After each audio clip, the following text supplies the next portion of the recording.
para los que quizás todavía no la conozcáis, pues qué pretendemos con las guías meteorológicas de aeródromo y qué son.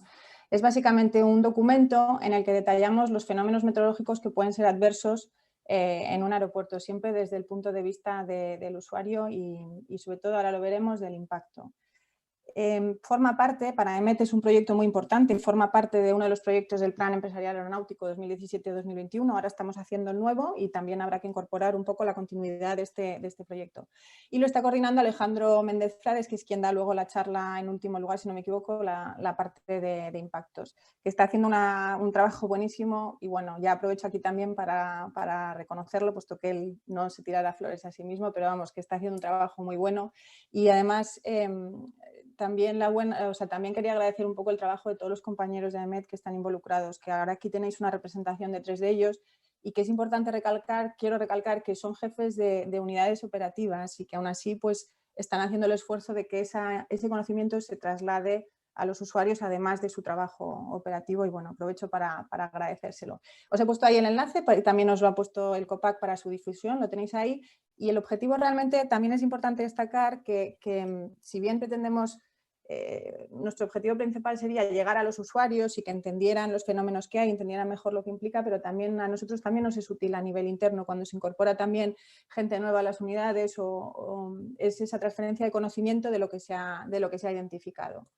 Entonces, bueno, esta simplemente voy a hacer una mención breve porque Alejandro insistirá un poco en la idea, es el hecho de que están orientadas a los fenómenos que tienen impacto, no a lo que a nosotros nos pueda parecer interesante desde el punto de vista meteorológico, sino lo que es importante para vosotros, para las operaciones en el aeropuerto. Entonces, en ese sentido, los fenómenos que se incluyen se consensúan, digamos, a nivel local para ver cuáles se quiere incluir para estudiar. Eso se hace previamente. Entonces, por un lado, el impacto depende tenemos el fenómeno meteorológico involucrado, y por otro lado está la vulnerabilidad del aeródromo. No es lo mismo, evidentemente, unas tormentas en un aeropuerto con el tráfico que tiene Madrid, por ejemplo, que un aeropuerto en el que haya 2 o 3 vuelos al día. El impacto no es el mismo, digamos. Entonces, bueno, pues están ahí un poco esas 2 variables que ya digo, como Alejandro lo contará más en detalle, pues no insisto en ello. Y ahora simplemente os voy a hacer un poco para que veáis el esquema que se sigue en todas las guías meteorológicas de aeródromo y lo que se incluye en cada una de ellas. En primer lugar, hay siempre una introducción. ¿Y qué se incluye en esa introducción? Pues intenta esquematizar, es el diagrama de Ishikawa, que es como la espina de pescado. Se intenta poner allí todas, digamos, como las causas y a la derecha, que serían como las espinas, y luego a la derecha el efecto que producen. Entonces, identificamos ahí, en este caso, esta es la de Málaga, que se han identificado 3 fenómenos de interés, Izayadura, tormenta y nieblas, y en cada uno de ellos, pues los fenómenos, o bien los distintos tipos o qué factores influyen en los distintos para que se produzcan. Y a la derecha son las consecuencias a nivel operativo. Es simplemente un esquema, resumen del contenido que viene después en las guías. Después tenemos la situación geográfica, bueno, el entorno, cómo está en el entorno del relieve, un resumen también en las coordenadas, la altitud del aeródromo, etcétera, y luego las pistas y las diferentes configuraciones que puede haber en el aeropuerto para la operativa. Esa sería en el apartado 2 de situación geográfica. Después tendríamos el siguiente apartado, que son los fenómenos de impacto y que son los que se han consensuado a nivel local para incluir en la guía.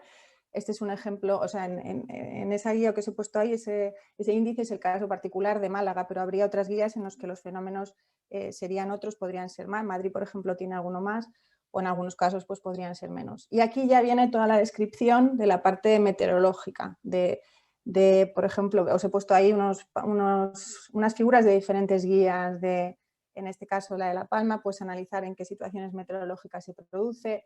Hay unas infografías muy bonitas, Alejandro en ese sentido invierte mucho tiempo en ver cómo, en tratar de, sobre todo la idea es intentar esquematizar mucho la información para que al final se quede en cosas que sean visuales y sean fáciles también de entender.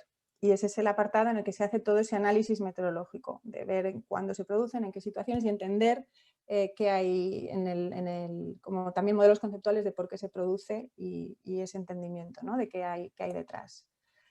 Después pasaríamos al apartado de impactos, que en este caso ya echamos mano de esos datos que nos son de tanta ayuda que nos proporcionan normalmente AENA o el proveedor, también el proveedor de torre, que son, por ejemplo, datos de frustradas o datos de por ejemplo, de suspensiones de repostaje o LVP, esto os lo contará Alejandro. Y aquí ya incluimos, relacionamos ya no solo la meteorología sola, sino cómo queda relacionado en el impacto que produce en la operativa. Ahí arriba tenéis unos ejemplos de unas gráficas de cómo es el viento en los casos en los que hay una frustrada, por ejemplo, por cizalladura, o en el caso en el que hay podría una frustrada por visibilidad. O, por ejemplo, abajo las regulaciones que hay según los diferentes fenómenos y según las diferentes épocas del año. Es decir, ya no estamos aislando el fenómeno, sino que estamos teniendo en cuenta el impacto que tiene en la operatividad. Sería lo que se incluye en ese capítulo. Perdón. Luego ya viene al final el resumen, que es ese intento que hacemos de condensarlo todo en cuadros, resumen en figuras, en algo que sea, que si solo quieres leerte o solo tienes tiempo 5 minutos o 10, pues que vayas ahí, tengas la información importante, ¿no? Que se ha extraído, porque algunas guías son muy largas, hay muchas horas invertidas ahí, mucho conocimiento, y bueno, pues tratar, a veces no es fácil resumir eso, pero bueno, se trata en la medida de lo posible de hacer esos esquemas. Pues arriba tenéis uno de cómo es la cizalladura en Santiago, identificando las diferentes situaciones meteorológicas, cómo sería la velocidad media en el METAR, la racha, qué cabecera hay en uso, etcétera, ¿no? Digamos, y para los diferentes fenómenos, o en este caso es uno en Gran Canaria, ¿no? Los diferentes escenarios y donde se produciría la cizalladura, por ejemplo. Entonces, bueno, pues eso es lo que iría en el contenido, en el apartado resumen, que también está en inglés. Luego estaría el apartado de referencias, que no lo menciono, está claro lo que es. Y luego en el agradecimiento sí que he querido ponerlo porque me parece muy importante, y sin él, sin toda la gente que participa en esas guías, no se podrían hacer. Yo he hecho un reconocimiento a la gente interna, a la gente de AEMET, pero hay una colaboración muy importante por parte de los usuarios para poder completarlas, ¿no? Y tener toda la visión. Y aquí, por ejemplo, os he puesto un ejemplo de quiénes van en los agradecimientos de la guía de Bilbao, que es la que quiero ahora solo dedicar un par de minutos para mencionarla, porque me parece que es como uno de los grandes ejemplos de a dónde ha llegado, o sea, de qué buenos frutos ha dado, ¿no? Esa colaboración entre todos los que figuran, que están allí, como veis.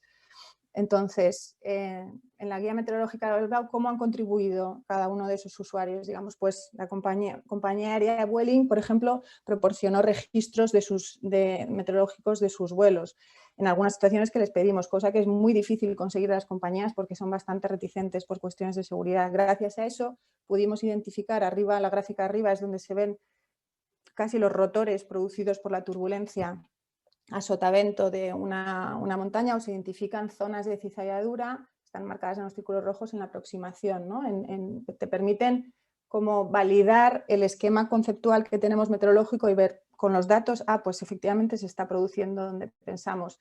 ¿Qué otra información de usuarios ha sido importante para nosotros? Los datos AMDAR, que son las compañías que están en el programa AMDAR, que aceptan que en sus aviones se pongan instrumentos, y entonces esos datos se retransmiten a nivel internacional y se reciben por los diferentes servicios meteorológicos, que son muy útiles. Por un lado, porque se utilizan para meterlos dentro de los modelos numéricos y mejorar así las predicciones que se hacen. Y por otro, en este caso, pues nos permitieron en Bilbao hacer estudios también de cómo cambiaba el viento en la vertical y dónde se producía la cizalladura.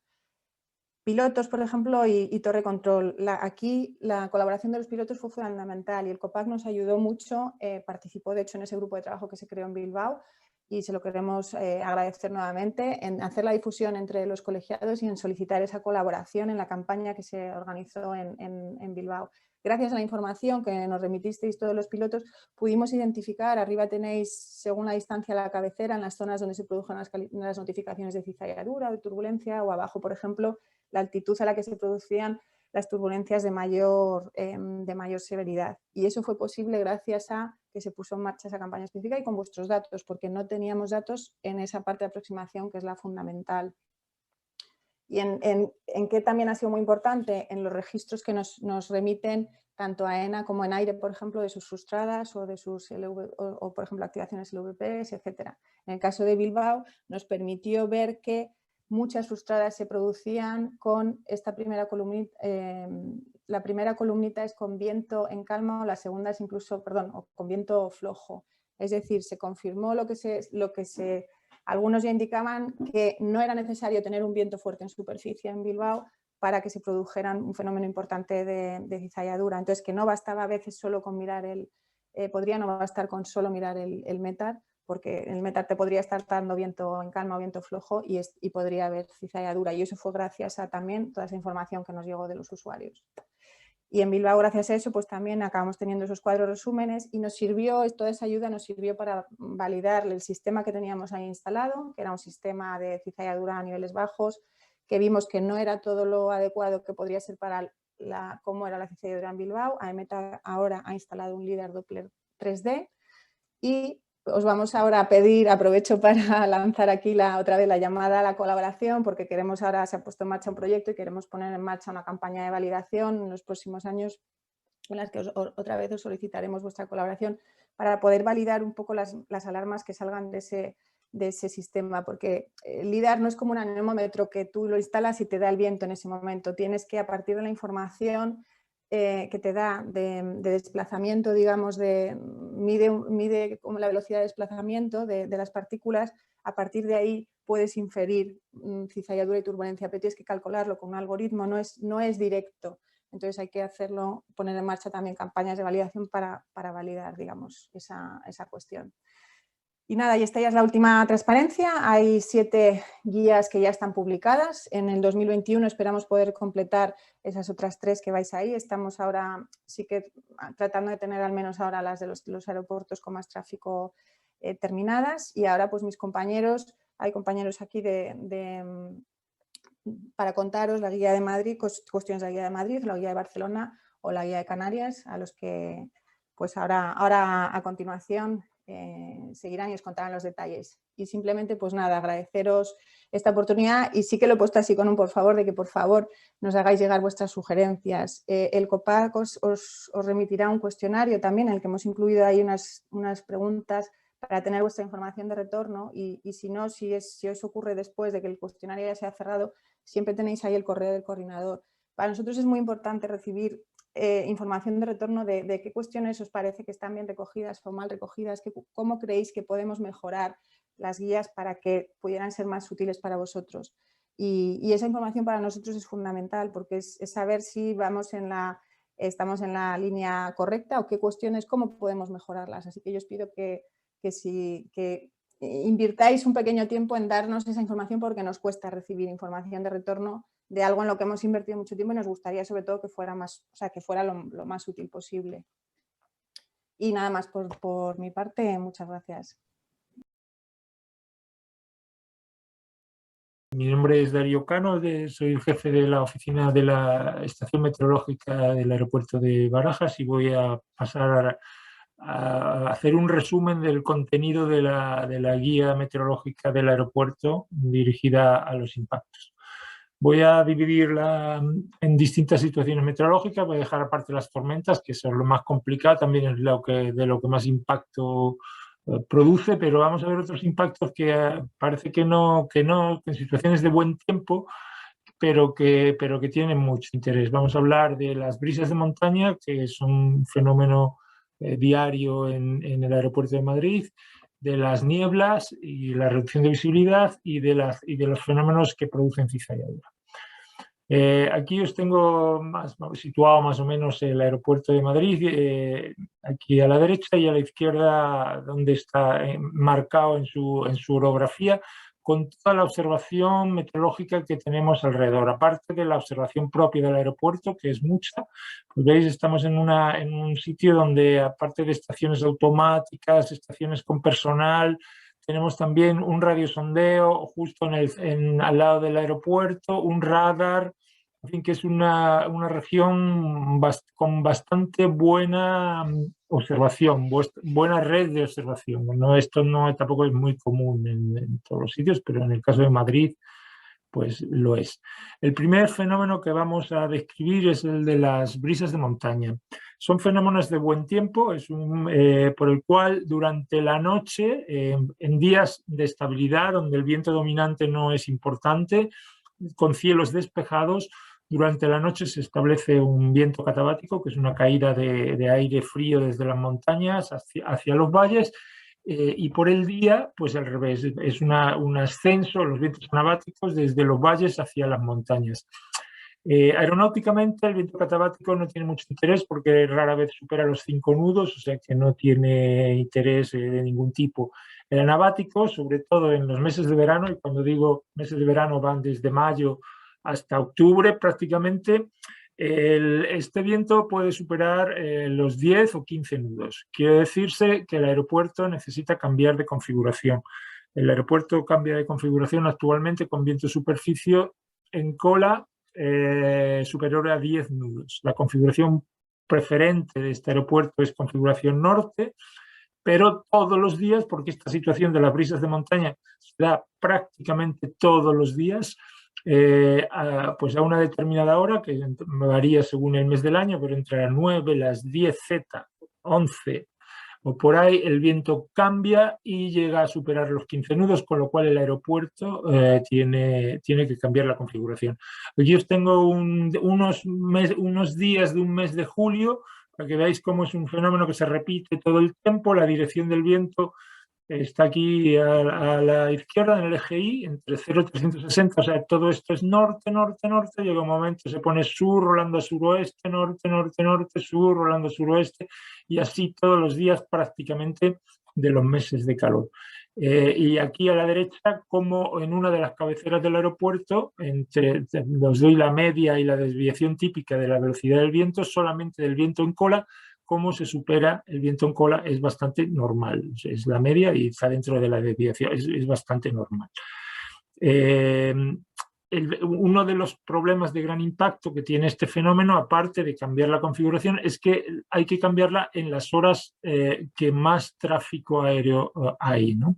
Las horas donde llegan por ejemplo, los aviones transatlánticos, que vienen ya poco secos de combustible y si se necesita cambiar la configuración y esto no estaba bien previsto adecuadamente o lo que sea, pues hay que dar un montón de tráfico dando vueltas alrededor de Madrid para poder acceder con la nueva configuración. O sea que el impacto, veis, es una cosa de buen tiempo, pero produce impacto sobre todo por la hora en la que ocurre, que coincide con la máxima afluencia.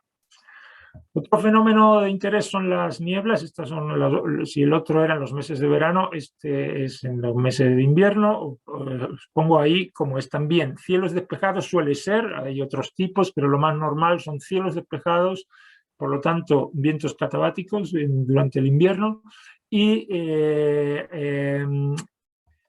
acceso al interior de la región de Madrid de vientos o bien desde el Mediterráneo y desde la Mancha o bien desde el suroeste, desde las Extremadura. Se suelen producir unos bancos de niebla muy extensos, muy grandes, que los tengo aquí puestos y los veis moverse, que se forman en el caso de los vientos del levante, del sureste, en La Mancha, y que pueden llegar a Madrid o no. Pueden llegar al aeropuerto de Barajas. En Madrid es bastante común que lleguen, pero suele ser más común que se queden en Getafe y luego hasta Toledo, pero a veces también llega a Madrid y a veces llega, ahora lo veremos, solo a las cabeceras de llegada de Madrid. Aquí os tengo un caso, una imagen real de una niebla. Veis aquí el banco de niebla típico, que dan los montes de Toledo, que emergen de la niebla y que dan esta forma tan característica. Y cuando van hacia atrás, hacia el norte, pues ya llegan a afectar a Madrid. Y este es un ejemplo de nieblas, en el caso de vientos del suroeste, van tajo arriba y acaban afectando también a Madrid. Este es menos común, el otro es bastante más común. Uno de los problemas que tiene la niebla en Barajas, en primer lugar, que el aeropuerto es suficientemente grande y como para que muchas veces los bancos de niebla afecten solo a una parte del aeropuerto. Por ejemplo, es común que queden afectadas las pistas cerca del río y aquí está el Jarama por aquí en las pistas y no afectan el resto de las pistas. Incluso es bastante, no común, pero sí es bastante frecuente que la torre de control quede sumida en la niebla, no vea nada y esto hace que sea complicado los mensajes que tenemos que decir. Recordaos siempre, y esto es que la visibilidad que se cifra en los METAR y por lo tanto también a la que va dirigida el pronóstico es lo que llamamos velocidad prevalente, que es la mejor visibilidad de la mitad del sector. O sea que en una situación como esta que tenemos aquí esquemática, pues tendríamos una visibilidad prevalente buena, relativamente buena, porque la mitad del sector se ve bien, hay la mitad del sector que se ve bien, con lo cual pondríamos una visibilidad, por ejemplo, de 8.000 o de 9.000, con reducción, una visibilidad mínima hacia el norte, siempre tomando desde el punto de referencia del aeródromo, con una reducción hacia el norte y así quedaría descrita la situación, que es una situación bastante común, aunque la torre de control esté sumida en la niebla, que eso estamos dando buena visibilidad, la torre de control no ve nada, pero eso es lo que hay, lo que se cifra en el METAR. Un problema, un impacto que producen las nieblas, sobre todo la hora de desaparición de la niebla, porque es común, lo normal es que las nieblas aparezcan a las 4, a las 5 de la mañana, un momento en que hay muy poco tráfico y tiene muy poca afección. El problema es que su hora de desaparición, que suele ser al mediodía, a las 11 Z más o menos, pues es la hora de máxima afluencia. Y entonces el pronóstico es más, impacta más un fallo en el pronóstico del momento de desaparición de la niebla que en el momento de aparición. Un problema que tiene el aeropuerto es que, pues, por estas características que os he dicho, de que no siempre está afectado el aeropuerto entero, se pretende un LVP por fases, ¿no? Que puedan estar unas pistas en LVP, otras no. Esto es difícil de describir en los mensajes aeronáuticos oficiales, pero no es tan complicado. O sea, una situación de estas, por ejemplo, como esta que tengo aquí reflejada, pues ya diríamos una visibilidad de 8.000 con una visibilidad mínima hacia el norte reducida y un becoming. O sea, un becoming, un no sí. Quiere decir, eso no va a cambiar. Eso quiere decir que ese banco no va a afectar a las otras pistas. Hay que estar atentos a eso, aunque eso es realmente complicado para la predicción. Ya os lo aviso de antemano. Otro problema que da es cuando las nieblas afectan solo a las arribadas, que como es situación de viento en calma o viento muy flojo, estamos en configuración norte, con lo cual las cabeceras de arribadas son las 32L y 32R. Muchas veces el banco de niebla grande que empezó La Mancha llega solo hasta aquí. El aeropuerto está con buena visibilidad y solo están afectadas algunas veces las cabeceras de arribadas. Eso da muchas veces problemas, muchas llamadas de la torre, mucho nerviosismo, porque los aviones llegan a tomar tierra sumidos, metidos en un banco de niebla y de nubes bajas durante muchos kilómetros y pues no acaban de creerse que el aeropuerto está con buena visibilidad. Otro de los problemas con estabilidad es ya cuando hay viento. En principio, el viento fuerte provoca siempre cizalladura en condición de estabilidad, porque cuanto más estable sea, más modelado queda el flujo por la orografía, con lo cual el viento en altura y en superficie no coinciden y eso provoca cizalladura. Un caso común es esto que llamamos los meteorólogos el dipolo orográficos, cuando en situación de estabilidad un viento o una componente del viento perpendicular a una montaña provoca altas presiones a barlovento, bajas presiones a sotavento, ondas de montaña por encima y redistribución del flujo en los puertos de montaña, ¿no? En los portillos orográficos donde el flujo entrará de manera fuerte en forma de chorro de nivel bajo. Aquí os pongo dos situaciones del caso de Madrid, a la derecha con viento del norte o con noroeste. Veis, en Barajas quedaría con viento flojo, incluso del sur, pero siempre flojo. Un avión que saliera de Barajas, por ejemplo, estaríamos en configuración norte porque el viento es flojo, encontraría vientos fuertes del norte en cuanto sube. Esto no es muy problemático, hay cizalladura vertical. No es muy problemático porque encontraría viento de morro. Eso, dentro de la cosa no es mucho problema. En los portillos orográficos, aquí os tengo el caso de esta fractura entre la Sierra de Gredos y Guadarrama, o sea, el Valle del Alberche, por aquí el viento entra fuerte, es un chorro de nivel bajo y aquí se produciría cizalladura y se produce cizalladura horizontal, que afecta sobre todo al aeropuerto Cuatro Vientos.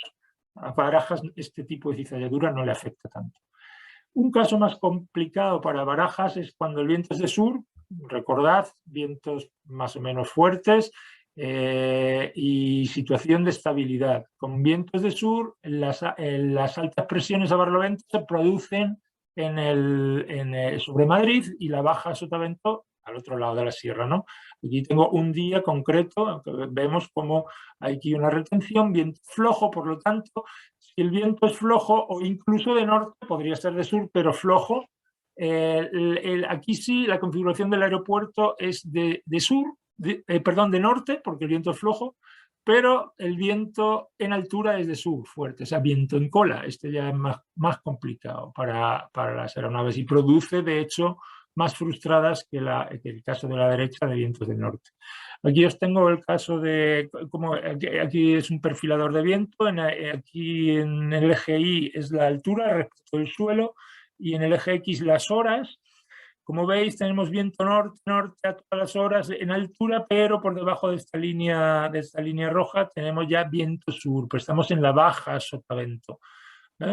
Y llega un momento que se produce lo que se llama el salto hidráulico, que es el que el viento aborda la montaña y entra con fuerza en Madrid.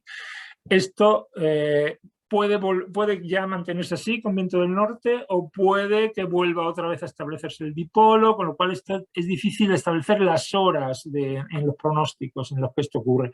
Además hay que tener en cuenta que un fallo en la hora de esto va a provocar un fallo en todas las variables. O sea, la máxima va a ser mucho menor de la prevista, van a entrar nubes, va a entrar viento, todas las variables van a fallar si se falla la hora en que esto va a ocurrir.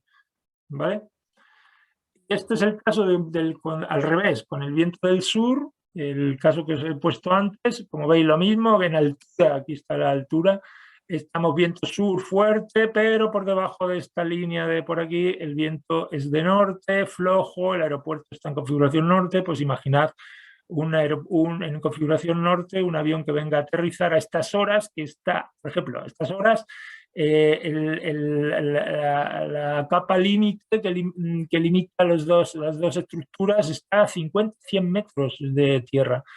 Pues viene con viento en cola, porque el aeropuerto está en configuración norte, pero trae viento en cola y a 50 metros de tierra decide frustrar porque ya sabéis que la configuración del aeropuerto se decide por el viento en superficie. Bueno, aquí las conclusiones, es un resumen de lo que os he hablado, por lo tanto no... Y con viento de cualquier otra dirección, los pongo aquí a la derecha con viento del este y estabilidad, donde se producen las bajas a sotavento, las altas a barlovento, siempre es ahí una redistribución, las que os he puesto antes son las más, digamos, más importantes, pero cualquier situación con viento fuerte y estabilidad produce cizalladura y turbulencias en niveles bajos. Un problema importante que quiero anunciar es que en los METAR ponemos la cizalladura siempre en aproximación, siempre que se produzca por debajo de 1600 pies. La comunicación de cizalladura o turbulencia a la torre de control la hacen las aeronaves, o sea, primero aparece en el ATIS y nosotros la ciframos en el METAR para los siguientes aviones que lo sepan, ¿no? Pero es muy común que los pilotos no den la altura de la cizalladura. Entonces aparece cizalladura en aproximación, pero no sabemos si está por debajo de 1600, por encima, muy lejos, muy cerca. Entonces sí que aquí quiero hacer una llamada a que esa información, que yo creo que es muy importante, se dé a la torre de control, que es quien tiene que darla a nosotros, dónde está esa cizalladura o turbulencia y a qué altitud, ¿vale? Porque si no, no podemos cifrarla en nuestros METAR. El problema de las tormentas es un problema muy complicado, pero dentro de la complicación, en Madrid pueden aparecer en cualquier sitio y siempre van a dar turbulencias, siempre van a dar cizalladuras, siempre... pero hay algunos patrones que se repiten. Por ejemplo, este es un patrón bastante común, que son tormentas que aparecen a mediodía en la Sierra de Madrid y que se desplazan por la tarde hacia los valles. Esto es común y estadísticamente ocurre así muchas veces. Bueno, el problema, las tormentas de Madrid suelen ocurrir con viento del sur-sureste, con lo cual es común que el aeropuerto esté en configuración sur. Configuración sur, y cuando llegan las tormentas, aquí sería el aeropuerto con la configuración sur, el norte está hacia allá, las tormentas están ocurriendo fuera del aeropuerto, con lo cual muchas veces no están cifradas ni en el METAR ni en el TAF, porque no están dentro del radio en que se tienen que cifrar, están fuera del aeropuerto, el aeropuerto está en configuración sur y los aviones tienen que hacer esta maniobra de aproximación, ¿vale? Entonces, esto es bastante común. Hay que tener en cuenta que no todas las tormentas que van a afectar, esto es una cuestión de los ACC, ¿no? del área, que van a afectar al aeropuerto, están en el aeropuerto, porque puede afectarle sus vientos. Por ejemplo, eso es muy común. Llega el viento de la tormenta, pero no está la tormenta en el aeropuerto, con lo cual no está cifrada ni en el METAR ni en el TAF. Este es un caso que ocurrió el otro día, hace poco. Veis las tormentas en la sierra y lo que ocurre es, fijaros aquí, a las 14 horas el viento en Barajas es de sur y 2 horas más tarde es de norte y fuerte. Son las tormentas que estaban en la sierra. Y fijaros que al lado sigue soplando el viento de sur. Esto es complicado de predecir. Fijaros en el TAF, lo que se decía es que iba a cambiar el viento. Bueno, estos variables 25 nudos quiere decir que hay tormentas. Aunque no aparezca TS, si aparece de variable 25-30 nudos, eso es que hay tormentas por alrededor. Iban a aparecer a las 18, este viento raro, pero la cosa apareció a las 15:30, fijaros, entró súbitamente el norte con 13 nudos. Inmediatamente ocurrió a las 15:30, a las 15:32 ya se cambió el TAF, pero ya había afectado por lo menos a 2 o 3 aviones que tuvieron que frustrar. Aunque fue rápido, desde las 15:30 que se detecta a las 15:32 que se hace una enmienda al TAF, son horas de mucho tráfico, y eso que ahora el tráfico está muy reducido, pero da tiempo que afecte algunas operaciones. Y nada más, muchas gracias. Fenómenos meteorológicos de impacto en el aeropuerto de Barcelona. Vamos a recordar brevemente un poco la ubicación del aeródromo. Está en un delta fluvial del río Llobregat. El río cruza la sierra litoral, que tiene unas altitudes aproximadamente de hasta 500 metros.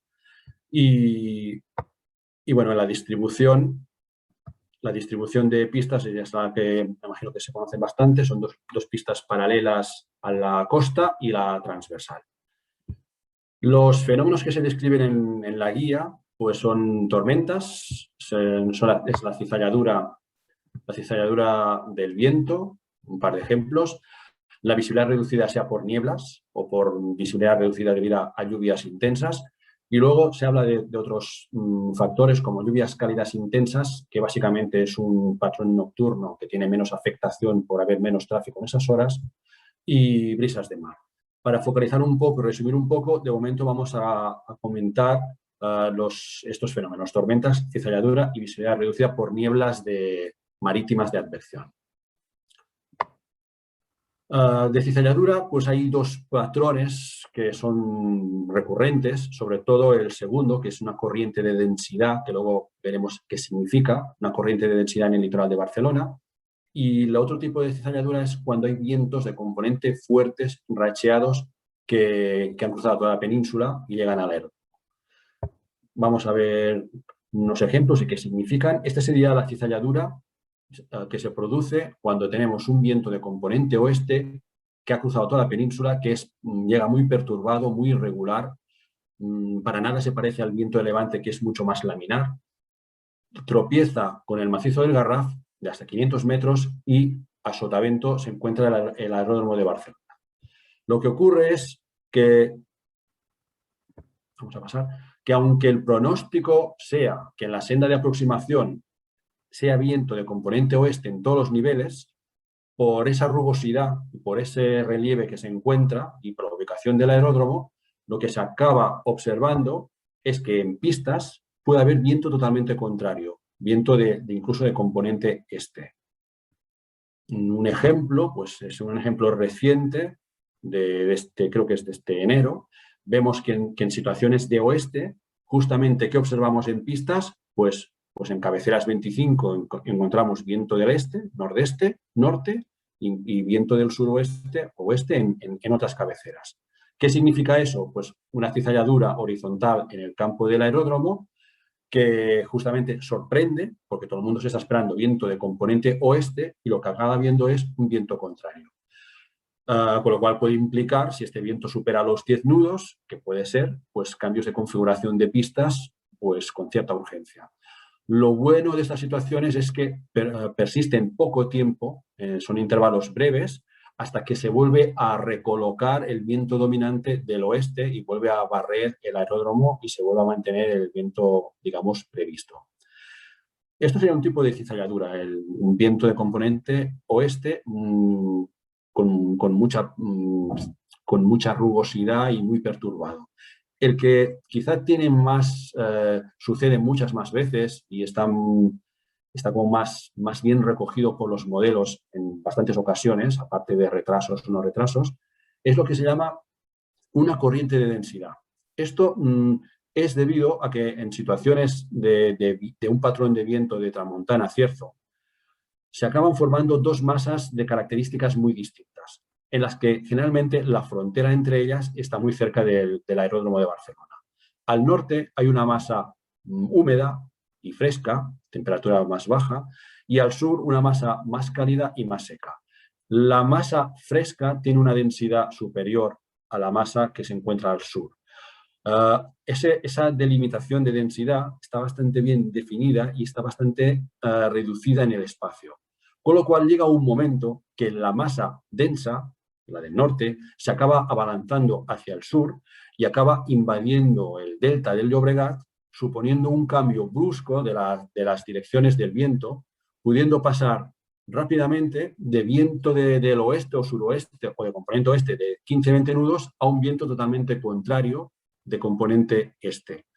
Esto implicará una cizalladura horizontal en el campo, luego veremos también un ejemplo, en la cual pues acaba viendo viento en cola significativo, tanto en las cabeceras 25 como simultáneamente en las cabeceras 07, con lo cual solo queda libre sin viento en cola la cabecera 02 y no siempre. Esto es uno de los ejemplos que tuvo más impacto, que se correspondió con un episodio del 10 de septiembre del 17. Un poco cómo lo modelizan los modelos es que esta masa densa entra como cuña, al ser más densa, por debajo del flujo reinante, y aquí tenemos en la senda de aproximación del aeródromo como por el sur y bueno, como por debajo, generalmente de unos 1000, 2000 pies, depende de las situaciones, está entrando un viento muy marcado, enfrentándose con un viento totalmente contrario en las otras pistas.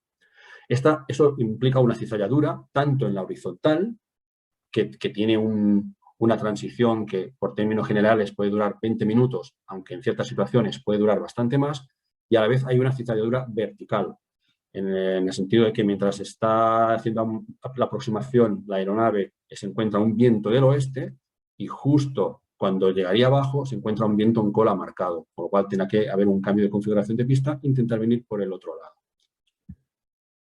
Esto es un ejemplo, sucede a menudo.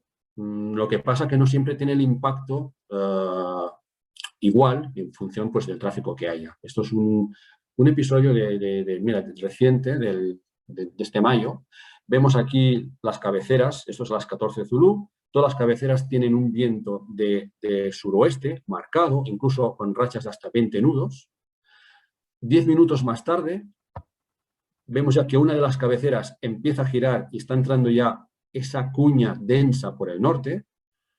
10 minutos más tarde, vemos ya que son todas las cabeceras 25 que han cambiado el viento súbitamente a nordeste, pero las demás siguen con un viento contrario. Esa línea roja marcaría un poco la línea de convergencia, que es un poco donde chocan los dos flujos. En estos momentos, pues lo que decimos, viento en cola significativo en estas cabeceras, viento en cola significativo en esas cabeceras. Y mientras dura esa transición, no puede haber arribadas ni por un lado ni por el otro. Y si hay muchas urgencias, se puede intentar por la 02. 10 minutos más tarde, la línea de convergencia prácticamente no se ha movido, con lo cual seguimos en las mismas condiciones, e incluso en la cabecera 02 también tienes un viento en cola de sur, con lo cual en estos momentos no hay ninguna cabecera, salvo la 20, que no se utiliza para arribadas, no hay ninguna cabecera que tenga viento, de morro.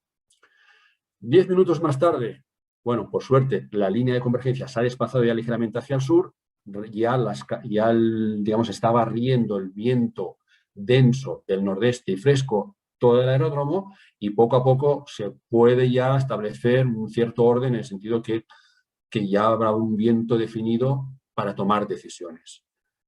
Y 10 minutos más tarde ya la línea de convergencia estará más lejos.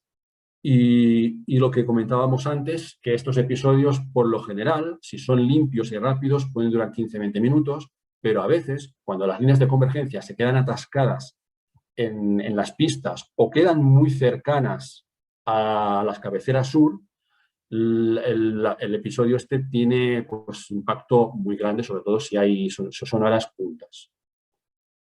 Y bueno, la corriente de densidad simplemente porque lo que lo motiva es dos masas de densidad muy distinta, ligeramente distinta, que implica que una se balancee sobre la otra. Bueno, aquí rápidamente vemos una sucesión de cómo los modelos ven la entrada de estas masas por el nordeste. Ahora, como vamos viendo cómo van barriendo poco a poco las proximidades del aeródromo, cruzan el aeropuerto, y si por suerte llegan hasta Sitges, Tarragona, no hay ningún problema. La entrada habrá sido limpia y la cizalladura horizontal habrá durado poco. La vertical se mantiene, pero esta no es tan crítica como la horizontal.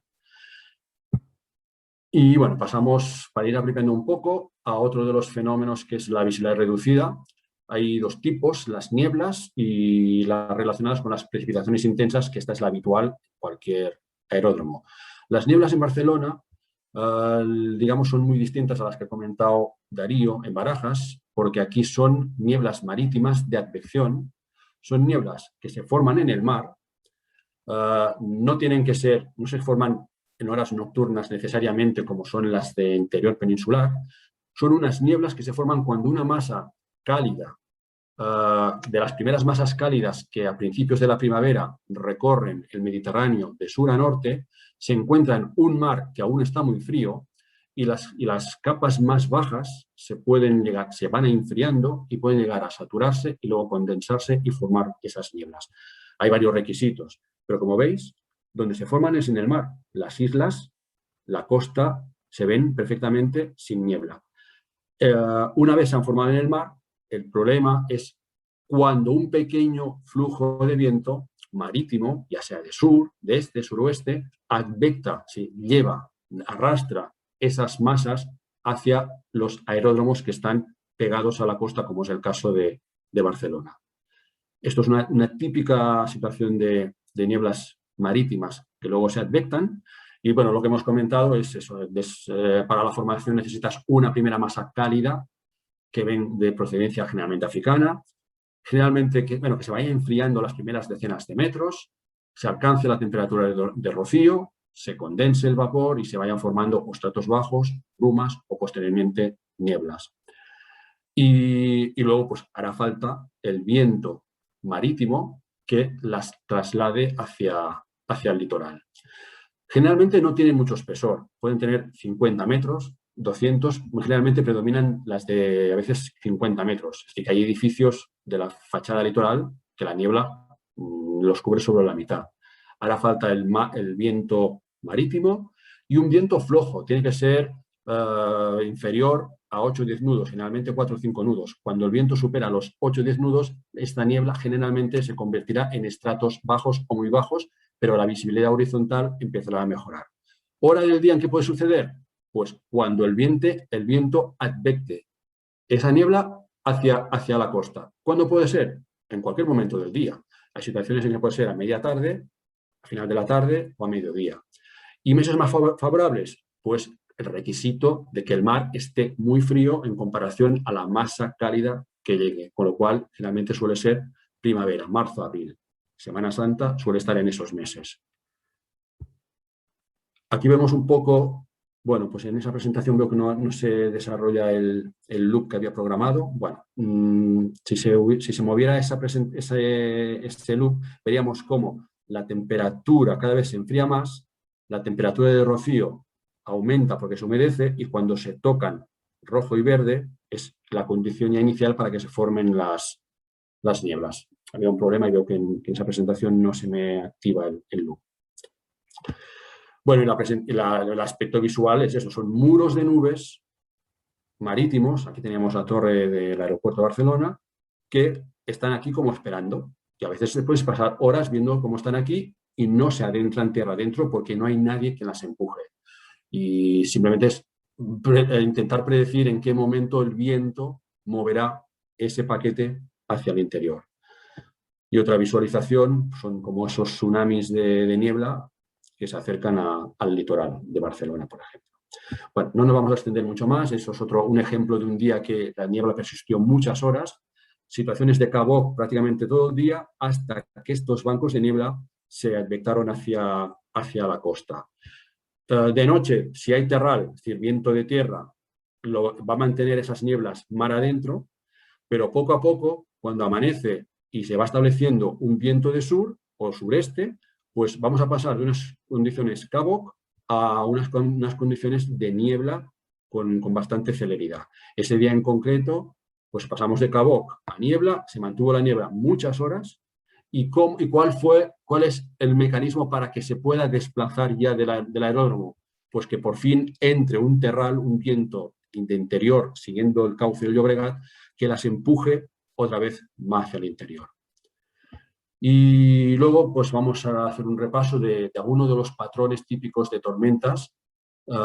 Hay más, pero estos serían como quizá los que más repetitivos, que son por tormentas que se forman en el Pirineo Oriental, básicamente por calor, de buen tiempo, tormentas de buen tiempo, en el sentido que no hay frentes que pasan, que no hay vaguadas en altura, y simplemente son convergencias de brisas, y al formarse en el Pirineo pueden llegar a Barcelona o aproximaciones.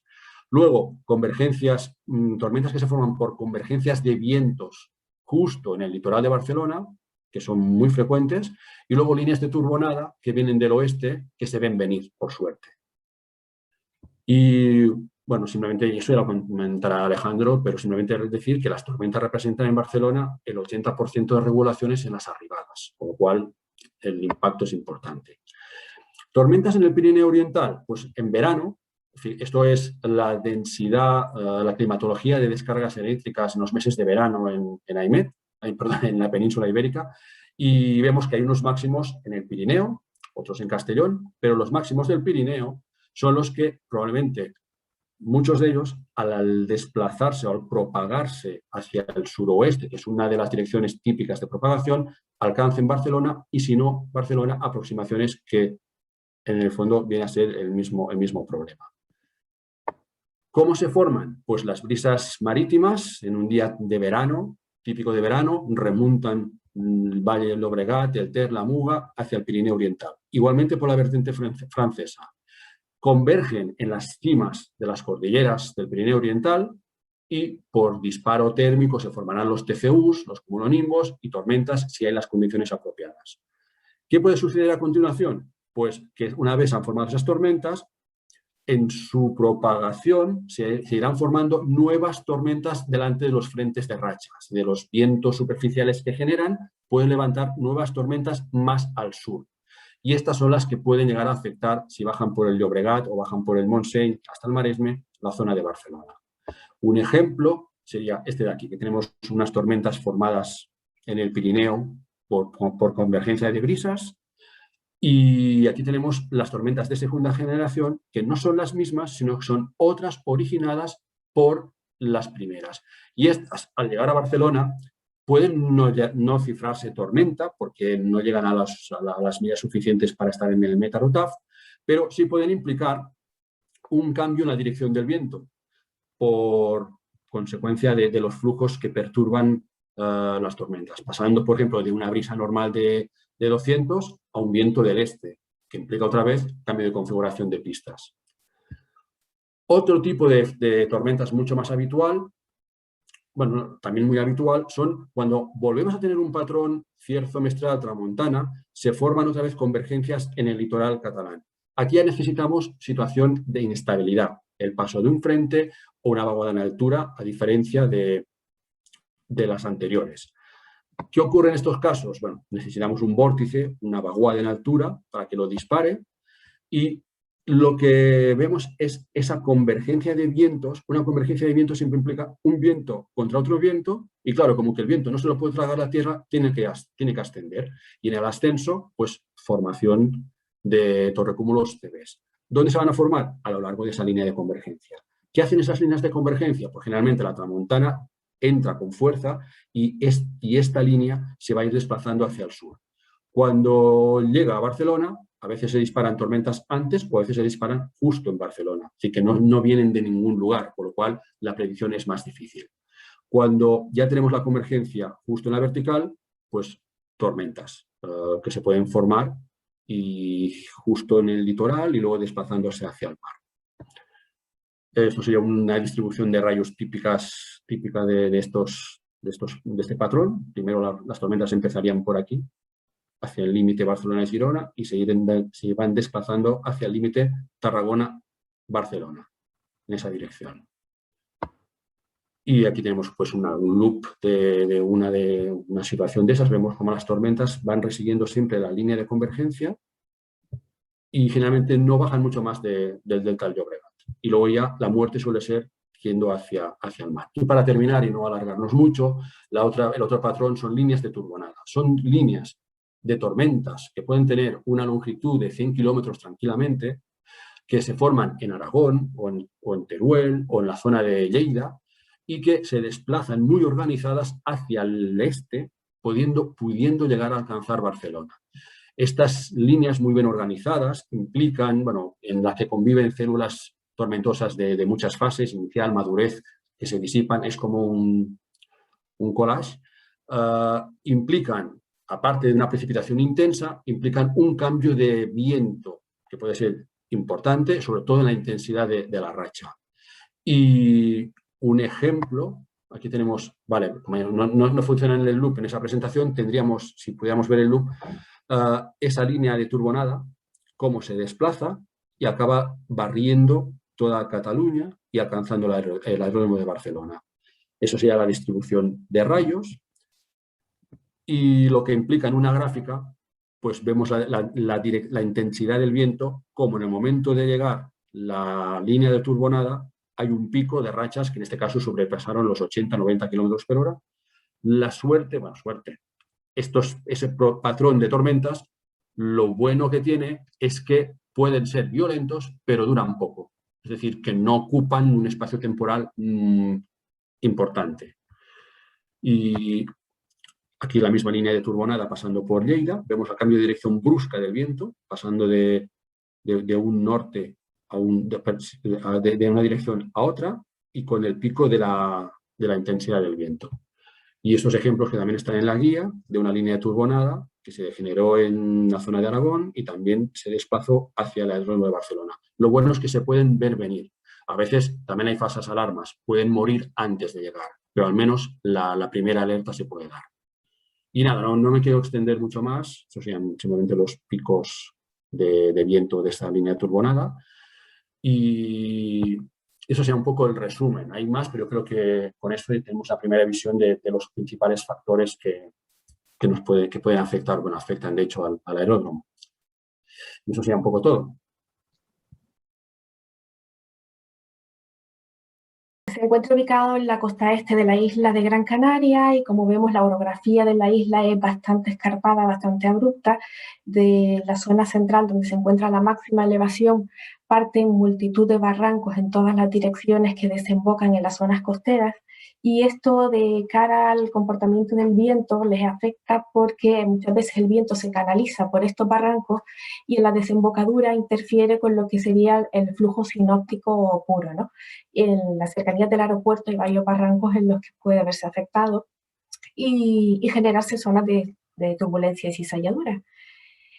El aeropuerto tiene dos pistas paralelas orientadas hacia los vientos predominantes, que son los alisios de componente norte-nordeste, más intensos y frecuentes en verano, ¿no? Más del 95% del tiempo en verano tenemos los alisios, y el resto del año, pues entre un 50 o 60% están los alisios soplando.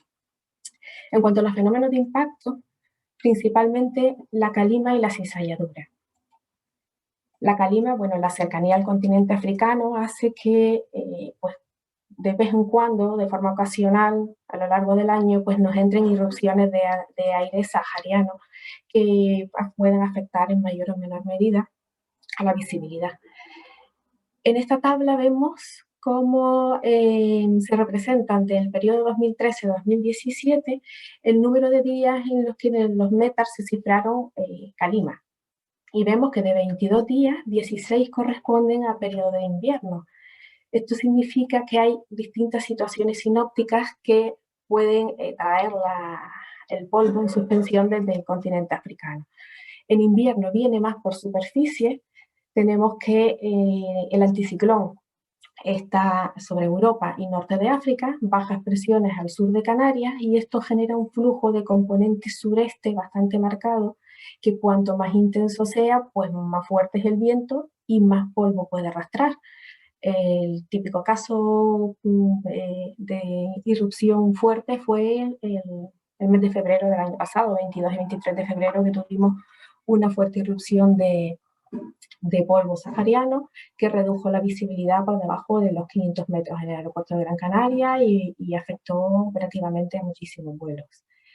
Sin embargo, las situaciones de verano en superficie viene determinado el flujo por la borrasca térmica típica de África, anticiclón de Azores bien remarcado, ¿no? Bien reforzado en verano, y el archipiélago en medio de estas dos estructuras con una componente pues nordeste, un alisio con cierto recorrido marítimo, pero sin embargo a medida que subimos en altura el viento se convierte más del este, con lo cual las irrupciones en verano vienen más en las alturas entre 700 y 850 milibares, o sea, entre 1000 y 3000 metros, con lo cual no afecta tanto al aeropuerto.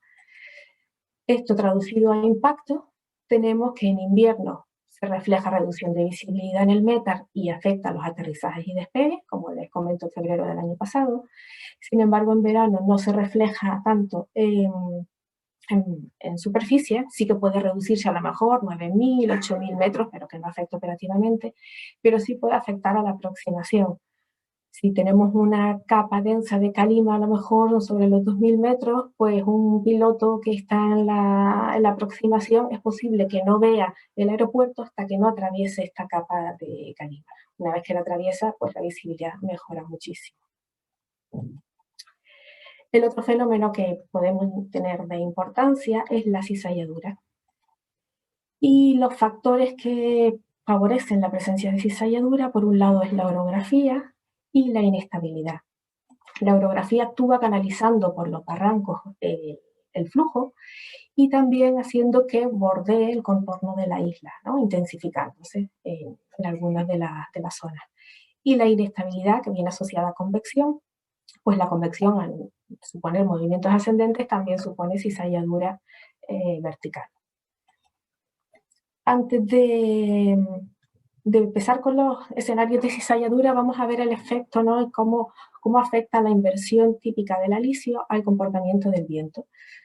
Cuando la inversión está baja, o sea, baja por debajo de lo que es la elevación de la isla, el flujo que tropieza, ¿no?, con el obstáculo que supone la isla, no puede remontarla porque la inversión supone una tapadera, con lo cual lo que hace es que la bordea y se intensifica. Aquí en este ejemplo de modelo Harmony se ve claramente cómo el flujo diverge al norte y se acelera en los flancos laterales, formándose una línea de convergencia muy marcada en la que hay un salto brusco de viento.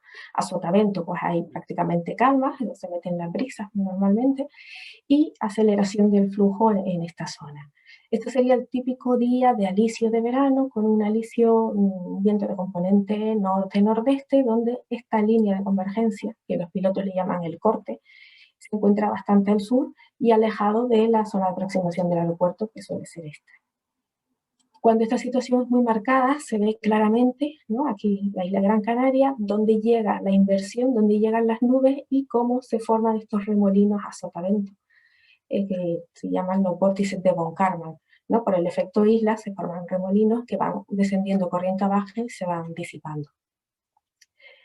En caso de inversión alta, ya el flujo sí puede remontar la cadena, o sea, las montañas, desciende a sotavento y se puede canalizar por estos barrancos, y es lo que le comentaba antes.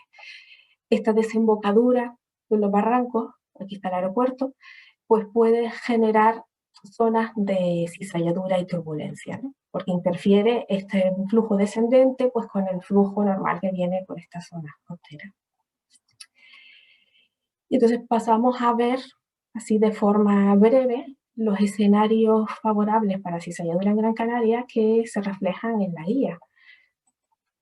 Tenemos el flujo del norte-noroeste, lo que les acabo de comentar del el efecto de la inversión, pero en este caso, cuando el alisio es muy de norte o noroeste, este corte, esta zona de convergencia se presenta en la aproximación. No se presenta tan al sur como ocurre en pleno verano, ¿no? Esto suele ocurrir al principio de verano, al final de primavera-verano, en junio, suele haber esta situación con este corte marcado y se acelera mucho el viento en esta zona. El mes pasado, en abril, creo que fue, tuvimos una situación de este estilo, ¿no? Un viento bastante de norte, 350, 360, y con rachas que llegaron a los 46 nudos. Cuando la inversión está baja, como el flujo se comprime más a niveles bajos, pues entonces claramente se intensifica más, y con inversión alta ocurre lo mismo, pero el flujo es menos intenso, con lo cual los efectos de esta situación es cizalladura positiva en aproximación a la cabecera 03. Con flujo sinóptico del oeste, con flujo sinóptico puro del oeste, que coincide cuando tenemos una situación, una borrasca situada al noroeste de Canarias, que no nos está afectando la borrasca en sí, pero sí los bordes y el viento, que no tiene por qué ser fuerte, incide en la costa oeste de la isla y diverge, y en este caso la línea de convergencia se viene a formar en la cercanía del aeropuerto. Y puede oscilar a lo largo del día, al norte, al sur del aeropuerto, incluso muchas veces la tenemos entre las dos pistas, generándose entonces un viento en cola en ambas cabeceras, que puede generar problemas, pues bueno, cuando las velocidades de viento ya son moderadas. Cuando los vientos son flojos, a nivel sinóptico, estamos en situación de pantano barométrico, vientos flojos, lo que predomina es el régimen de brisas con el calentamiento diurno. Con estas brisas, pues el flujo se genera de mar a tierra y se pone un poco de viento de cola en la cabecera 03, pero es que por la forma que tiene la costa en la cercanía de la cabecera 21, pues es posible que cuando la brisa es moderada e intensa, tengamos viento en cola en ambas cabeceras, porque también viene el viento de esa dirección. Y a veces ha habido alguna frustrada, pues poca, porque realmente estas situaciones ni son muy frecuentes, ni se suele dar tampoco demasiado esas frustradas. Otro tipo de brisas que no coincide con la situación de calma, de pantano barométrico, pero sí brisas en superficie, porque el aeropuerto esté apantallado a los vientos de norte. Podemos tener vientos de norte no muy fuertes, que a medida que el avión desciende en su senda de planeo, pues le va disminuyendo esta componente de cara, abajo predominan las brisas y cuando ya está llegando a pista, de repente se le mete una racha de brisa que le obliga a frustrar. No suele ser problemático porque a lo mejor frustra y a la segunda ya vuelve y aterriza sin problemas. Estas situaciones no son muy comunes. Y por último, la situación más complicada, ¿no?, en la que más impacto genera, siendo también la menos frecuente, es la asociada a los vientos de componente sur, suroeste, o sea, borrasca afectando a Canarias, con vientos fuertes y racheados. Entonces, tenemos la combinación de la inestabilidad asociada a la borrasca, a la vez que, al no haber inversión, porque tenemos inestabilidad, el realce orográfico, que también pues, ayuda a la formación de turbulencias y cizañaduras, más todo lo que esta situación puede llevar, que puede llevar tormentas, chubascos, reducción de visibilidad, en este caso cabecera operativa la 21 y cizalladura positiva en la aproximación de la cabecera 21. Este día, 28 de febrero del 18, hubo 22 aterrizajes frustrados, porque esta línea de corte estuvo oscilando en la aproximación, se metía en la cabecera 21, retrocedía y hubo rachas de más de 50 nudos. Pues, bueno, un día bastante complicado, pero que se da de manera muy esporádica. Y para terminar, pues resumir de lo que hemos dicho, las dos situaciones que más pueden generar y con más frecuencia se pueden dar sin ser frecuentes, que generan cizalladura, que son las de los vientos estos alisios o de vientos de norte-noroeste, con marcada componente norte-noroeste, que generan la zona de convergencia al sur del aeropuerto, la aproximación, cabecera 03 operativa, y la situación de vientos del suroeste con cabecera 21 operativa que genera la línea de corte al norte del aeropuerto y puede generar problemas en la aproximación. Y bueno, esto es todo. Muchas gracias. En primer lugar, yo creo que es un poco volver un poco a los orígenes, un poco a los orígenes, a la principal, un poco al mapa general de lo que es, en este caso, la operativa de un aeródromo en base a las condiciones de contorno meteorológicas en las que se haya embebido. Bueno, la operativa de un aeródromo, recordemos que está basada fundamentalmente en tres pilares, ¿no? Digamos que hay tres variables que de alguna forma nos da una información un poco de lo que es la operativa de un aeródromo. En primer lugar tenemos lo que es la regularidad, la eficiencia en segundo lugar y finalmente la seguridad.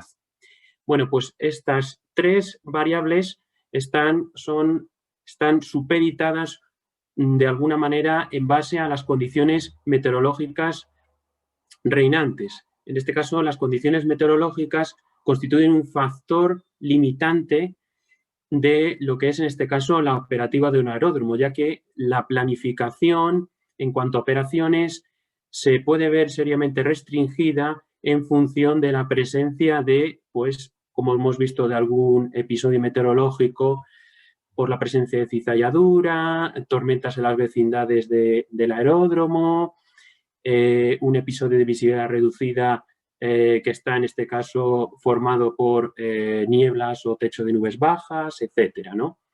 Por lo tanto, cuando digo en este caso regularidad, un poco cómo se ve afectada la regularidad, cuál es el impacto de unas condiciones meteorológicas adversas en lo que respecta a la regularidad dentro de lo que es el marco operativo de un aeródromo, pues por ejemplo la reducción de cadencias de arribadas y salidas. En cuanto a eficiencia, pues la reducción de capacidad de un aeródromo, un poco también la eficiencia está relacionada pues por el consumo de combustible mayor del previsto de una aeronave por el hecho de que, pues, de que no pueda culminar su arribada, es decir, como consecuencia de un aterrizaje frustrado, o que en última instancia pues tenga que ejecutar un desvío a un aeródromo alternativo. También la eficiencia puede estar relacionada con la cuestión medioambiental, ya no solo en cuanto a la contaminación, sino también en cuanto a la cuestión de los ruidos. Y luego ya finalmente la seguridad. Cuando hablamos de seguridad me refiero un poco a minorar los riesgos potenciales, es decir, la ocurrencia de un accidente o incidente por motivos de condiciones meteorológicas adversas. Y en este sentido, el suministro de la información que provee el servicio meteorológico pues resulta trascendental. Y un poco la relación entre lo que es el proveedor de servicios MET, que en este caso es AEMET, y lo que son los usuarios aeronáuticos que operan en un aeródromo, pues lo podemos entender desde dos vertientes diferentes. Por un lado tenemos lo que es el suministro de información puntual, rutinaria, a través de un sistema que es el Servicio Meteorológico Aeronáutico, que está compuesto por una serie de unidades operativas debidamente jerarquizadas, y por otra parte tenemos un poco la relación con los usuarios aeronáuticos, digamos, a un alto nivel. Y que a partir de estas dos vertientes y mediante la recogida de las necesidades de los usuarios, en este caso aeronáutico, pues ha surgido un poco lo que es este producto de asesoramiento de información meteorológica que son las guías, en este caso, de aeródromo.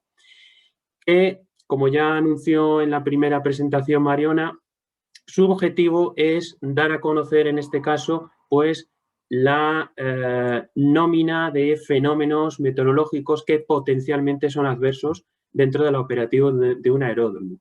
Entonces, para hablar desde un punto de vista cualitativo, lo que es el potencial, la potencialidad, es decir, hablar un poco de meteorología orientada a impactos, pues hemos definido tres conceptos. Por una parte, lo que es el impacto, el fenómeno de impacto y la vulnerabilidad. Yo me voy a centrar en este caso en la cuestión del impacto, ¿no? Tanto impacto como fenómeno de impacto son dos hechos observables, son dos hechos constatados. Por una parte, el fenómeno de impacto es un hecho que está constatado por parte de lo que es el servicio MET, como así ya os lo han demostrado mis compañeros, en este caso Darío, en relación a la meteorología orientada a impactos en el aeropuerto de Madrid-Barajas, Agustí en relación al aeropuerto de Barcelona-El Prat y finalmente Olga en cuanto al aeropuerto de Gran Canaria. Y por otra parte tenemos lo que es el impacto, que también es un hecho constatado, un hecho observado, pero en este caso no en el, digamos, en la atmósfera en la que se encuentra embebido el aeródromo, sino en este caso en el marco operativo de un aeródromo. Y digamos que a partir de esta correlación entre lo que es el impacto y el fenómeno de impacto, entre dos cosas que están observadas y constatadas, pues podemos en este caso construir lo que es, en este caso, elaborar, en este caso, una guía de aeródromo. Es decir, dar cuenta o colmar un poco esa laguna de conocimiento en lo referido a la meteorología que realmente tiene impacto en la operativa de un aeródromo. Por lo tanto, en este sentido, digamos que una guía meteorológica de aeródromo no deja de ser pues, un síntoma del establecimiento de unas sinergias, una parte del servicio MET, es decir, el conocimiento meteorológico, y por otra parte de los usuarios aeronáuticos, es decir, de lo que es el conocimiento aeronáutico. No se puede hacer en este caso meteorología aeronáutica sin tener, en este caso, cultura aeronáutica, ¿no?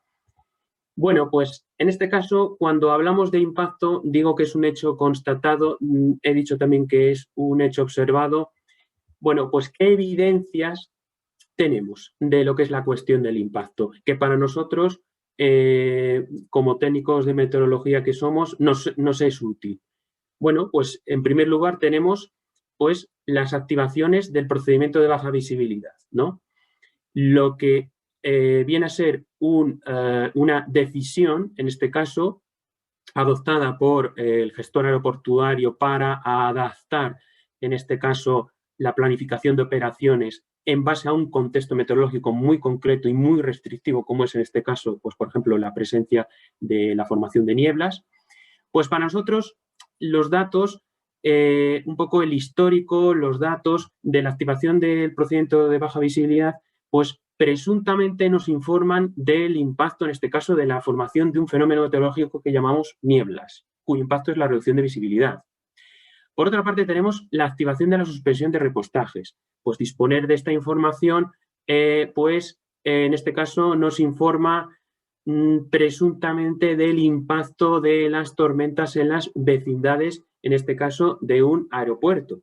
Porque, aparte de ser un problema para, en este caso, el ACC, para la gestión del tráfico y aproximaciones, no deja de ser también un problema para el propio gestor aeroportuario porque perturba sus rutinas, en este caso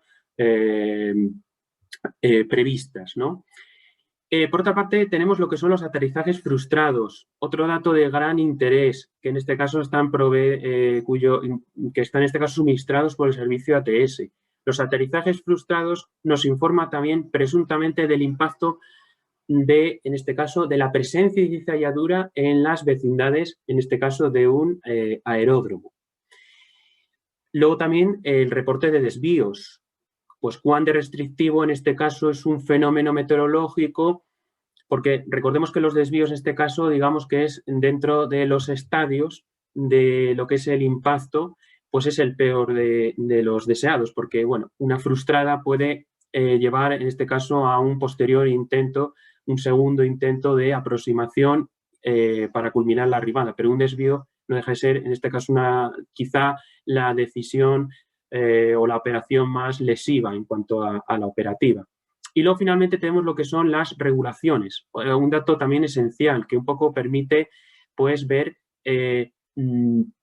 cuán de restrictivo es un fenómeno meteorológico para reducir la capacidad, para reducir en este caso la densidad de aeronaves, el tráfico, ¿no?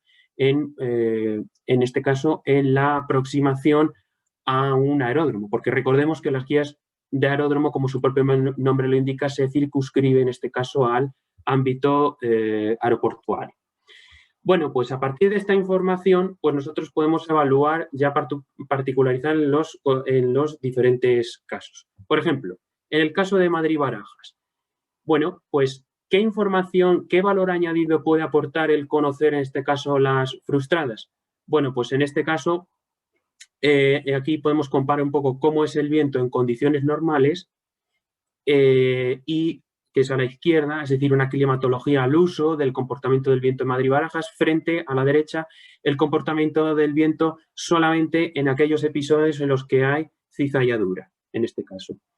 Bueno, pues no deja de ser lo de la derecha un subconjunto dentro de lo que es el conjunto total de, en este caso, de escenarios meteorológicos en Madrid-Barajas. Y ahí lo que vemos es que el viento es ligeramente diferente a lo que hay en condiciones normales en Madrid-Barajas, porque en este caso pues tenemos, como vemos, pues los colores más cálidos pues nos insinúan un viento más intenso y hay una serie de direcciones preferentes que coinciden precisamente con las que ya anticipó en este caso mi compañero Darío, en los episodios de vientos fuertes del oeste, en este caso de vientos de componente norte y de sur, por la formación del dipolo orográfico, ahí están también recogidas las tormentas, etc. Luego, en el caso del aeropuerto de Barcelona, bueno, pues ¿qué información en este caso provee el conocimiento de regulaciones para un poco evaluar el impacto de las condiciones meteorológicas en el aeropuerto de Barcelona? Bueno, pues en este caso las regulaciones, bueno, pues recordemos que las regulaciones entran en vigor a partir del conocimiento, por una parte, de la predicción en cuanto al tráfico y la predicción meteorológica, dicho en pocas palabras. Y bueno, pues en este caso, como ya anticipó en este caso mi compañero Agustí, pues vemos que las tormentas es el fenómeno de impacto que causante del mayor número de regulaciones a lo largo del periodo 2012-2018, que ha sido el periodo de estudio, seguido en este caso de los episodios de visibilidad reducida. Y luego podéis ver en la gráfica de la derecha un poco pues, la relación entre el tráfico frente al número de regulaciones. Y vemos que el tráfico en este caso en el aeropuerto de Barcelona pues, aumenta durante los meses de verano mientras que las regulaciones son especialmente importantes en el mes de septiembre, que es cuando el ambiente atmosférico del aeropuerto de Barcelona pues es más, en este caso, convectivo y, por lo tanto, más propenso a la presencia de tormentas. Y luego también es interesante un poco relacionar un poco ahí lo veis en la gráfica de abajo, la climatología de tormentas, es decir, el comportamiento en términos generales de la ocurrencia de tormentas frente a las regulaciones. Y vemos que hay una sincronía, digamos, de alguna forma de las condiciones meteorológicas medias junto con las regulaciones, que es, recordemos que es la respuesta del usuario aeronáutico frente a un contexto tan restrictivo como son las tormentas. Y luego ya, por último, tenemos cómo son los impactos, en este caso, en Gran Canaria, que aquí podemos concluir que efectivamente las situaciones de sur y suroeste, a pesar de ser las menos frecuentes, como ya anticipó mi compañera Olga, son las que mayor impacto tienen en la operatividad del aeropuerto de Gran Canaria. Mientras que en este caso los alisios, que es el viento más común y más frecuente, sobre todo en una determinada época del año en el archipiélago canario, solamente tiene impacto cuando tiene una marcada componente de norte-noroeste. Y bueno, pues dado el perfil, en este caso de los asistentes a este seminario, que en su mayoría en este caso son pilotos colegiados al COPAC, pues quería mostrar pues un poco para la cuestión de las aeronotificaciones y el ANDAR, porque son observaciones que están recogidas por las propias aeronaves y que, aunque trasciende un poco de lo que es el concepto de las guías de aeródromo, yo creo que es interesante un poco pues citarlas de soslayo. Bueno, en primer lugar, las aeronotificaciones. Bueno, dentro de lo que son las aeronotificaciones, es decir, las observaciones desde las aeronaves, pues tenemos dos tipos esencialmente. Una parte de lo que son las observaciones de aeronave propiamente dicho y las observaciones especiales, que por su propio nombre, como así lo indica, pues son de gran interés, en este caso para el servicio meteorológico aeronáutico. ¿Por qué? Pues porque ahí se notifican la ocurrencia de fenómenos de impacto, que ya no estamos hablando del ámbito aeroportuario, sino que ya nos hablamos ya un poco al ámbito de área. En este caso hablamos de engelamiento, de turbulencia, tormentas, cizalladura, ondas de montaña, pero sin olvidar que desde un punto de vista conceptual, la cizalladura es la precursora de la turbulencia, recordemos, porque la turbulencia no deja de ser un estado dinámico, ¿de acuerdo? Que es tan intenso como es la discontinuidad del viento, que es en este caso la cizalladura. A su vez, tenemos las ondas de montaña, que no deja de ser un síntoma de turbulencia como consecuencia de en este caso, de la presencia de una cadena montañosa, de la interacción del viento con una cadena montañosa. Y luego, por otra parte, tenemos las tormentas, que a su vez las tormentas son precursoras de la presencia de engelamiento y a su vez también son precursoras de la presencia de cizalladura. La cizalladura y la turbulencia no se pueden medir. El engelamiento, la turbulencia y la cizalladura de entrada no se puede, en este caso, observar desde superficie, aunque la cizalladura sí, pero no. Entonces, la única forma de constatar su presencia es gracias a las observaciones que se reciben desde las aeronaves y que son recogidas en este caso por el Servicio Meteorológico Aeronáutico, es decir, a partir de lo que son las oficinas de vigilancia meteorológica. Y aquí os quiero mostrar muy brevemente, pues para que veáis un poco pues, el número de aeronotificaciones que AEMET ha recibido por parte del servicio ATS, que en última instancia procede de las aeronaves. Y como podéis ver, desde el año 2015 pues, ha aumentado considerablemente. Y la mayor parte de ellas pues, son del fenómeno de impacto turbulencia, el 46%, seguida del engelamiento. Y luego ya por último, otra de las observaciones también de gran interés por parte de las aeronaves, de gran interés para el Servicio Meteorológico Aeronáutico, son las observaciones ANDAR, que en este sentido, aparte de las observaciones ANDAR, que son las observaciones in situ de las aeronaves, y que en este caso quiero remarcar que son de gran interés no solo en este caso para constatar la presencia de conocer en los vientos de diferentes alturas, sino que son de gran interés para la asimilación de datos dentro de la predicción numérica del tiempo, en este caso para generar predicciones. Y de hecho, aquí podéis ver un poco la comparativa entre la cobertura especial entre lo que son los sondeos, que es a la izquierda, que son puntos discretos del espacio. Son una buena observación los sondeos, se realizan 2 veces al día, pero digamos que la cobertura espacial no es tan amplia como en el caso, como veis a la derecha, de las observaciones ANDAR, que digamos que son más continuas, tanto en el espacio como en el tiempo. Y esta cuestión fue bastante importante en estos meses pasados durante los meses de marzo y abril, por culpa de que fueron los meses más duros de la pandemia. Que en este caso, en cuanto a lo que es la asimilación de observaciones para la elaboración de predicciones por parte de los modelos numéricos de predicción, pues las observaciones SIGINT, es decir, las observaciones en superficie, boyas, radar, de satélite, pues como veis fueron razonablemente, su disponibilidad fue razonablemente buena, muy buena en algunos casos, mientras que las observaciones ANDAR, por la escasez de los vuelos, pues su disminución fue bastante ostensible, como podéis ver. Y eso, pues bueno, tuvo una cierta repercusión, no solo en el desconocimiento de la atmósfera en cuanto a lo que es la vigilancia de las condiciones meteorológicas, sino también en cuanto a la elaboración de las predicciones meteorológicas, de gran interés para el usuario. Y ya por último, ya para concluir y para finalizar la presentación de la guía meteorológica de aeródromo, pues simplemente me voy a limitar a comentar 3 conclusiones, yo creo las más importantes. La primera de todo, el alcance de una guía de aeródromo, ¿no? ¿Qué se pretende conseguir?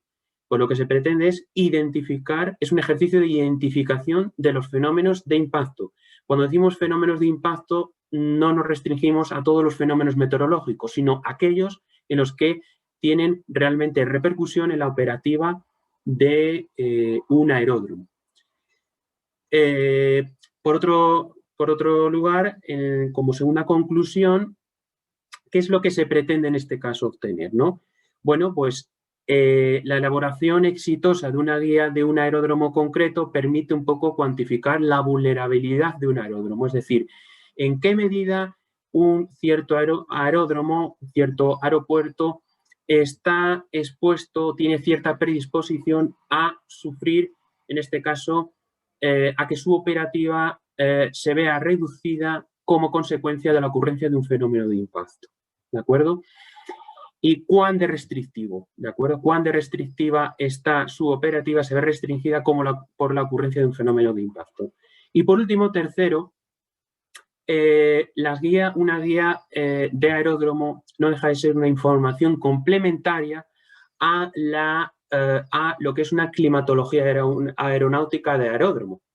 Que digamos que las climatologías aeronáuticas pues es un producto genuinamente aeronáutico de larga historia, de gran tradición, porque se llevan editando desde el año 48 y probablemente, pues con toda seguridad, son los más conocidos por parte del usuario. Pues bien, aquí hay que dejar claro que una guía de aeródromo no viene a sustituir una climatología aeronáutica, sino que un poco es una información complementaria. Digamos que una climatología aeronáutica la información que aporta queda un poco coja en el sentido de que el conocimiento de las condiciones meteorológicas medias se revela insuficiente frente a las necesidades, en este caso, de los usuarios, porque realmente el usuario quiere conocer, las